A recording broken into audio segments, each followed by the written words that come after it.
முன்னாள் பிரதமர் ராஜீவ்காந்தியை தாம் ஒருபோதும் அவதூறாக பேசவே இல்லை என்று விக்கிரவாண்டி நீதிமன்றத்தில் நாம் தமிழர் கட்சியின் தலைமை ஒருங்கிணைப்பாளர் சீமான் கூறியது பரபரப்பை ஏற்படுத்தியது.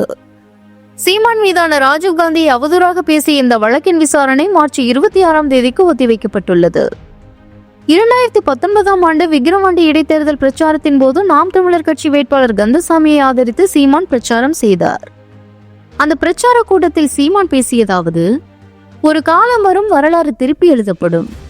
என் இனத்தை இந்திய ராணுவம் என்கிற அமைதிப்படை, அநியாய படையை அனுப்பி என் இன மக்களை கொன்று குவித்த ராஜீவ்காந்தி என்கிற என் இனத்தின் எதிரியை தமிழர் தாய் நிலத்திலே கொன்று புதைத்தோம் என்று வரலாறு எழுதும்.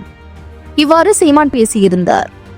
இதனைத் தொடர்ந்து சீமான் மீது நடவடிக்கை எடுக்க கோரி விக்கிரவாண்டி காவல் நிலையத்தில் காங்கிரஸ் கட்சியினர் புகார் கொடுத்தனர். இதன் அடிப்படையில் வழக்கு பதிவு செய்யப்பட்டு விக்கிரவாண்டி நீதிமன்றத்தில் விசாரணை நடைபெற்று வந்தது. இந்த விசாரணைக்கு நேரில் ஆஜராக சீமானுக்கு நீதிமன்றம் சம்மன் அனுப்பியது. ஆனால் விக்கிரவாண்டி நீதிமன்ற விசாரணைக்கு நேரில் ஆஜராவதில் இருந்து விலக்கு கோரியும் தம் மீதான வழக்கை ரத்து செய்யவும் கோரி சென்னை உயர்நீதிமன்றத்தில் சீமான் மனு தாக்கல் செய்தார்.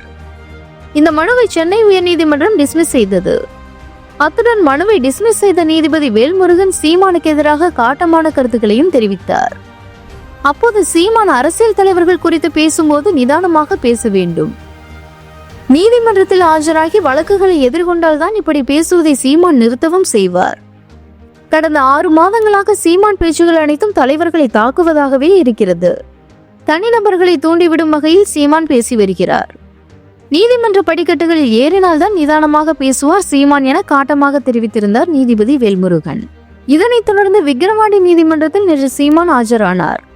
இந்த வழக்கின் விசாரணையின் போது ராஜீவ்காந்தியை அவதூறாக பேசினீர்களா என நீதிபதி கேட்டபோது தாம் அப்படி பேசவே இல்லை என சீமான் கூறினார். இதனையடுத்து பிற்பகலிலும் விசாரணை நடைபெற்றது. இந்த விசாரணையின் முடிவில் சீமான் மீதான இந்த வழக்கு மார்ச் 26ஆம் தேதிக்கு ஒத்திவைக்கப்பட்டது.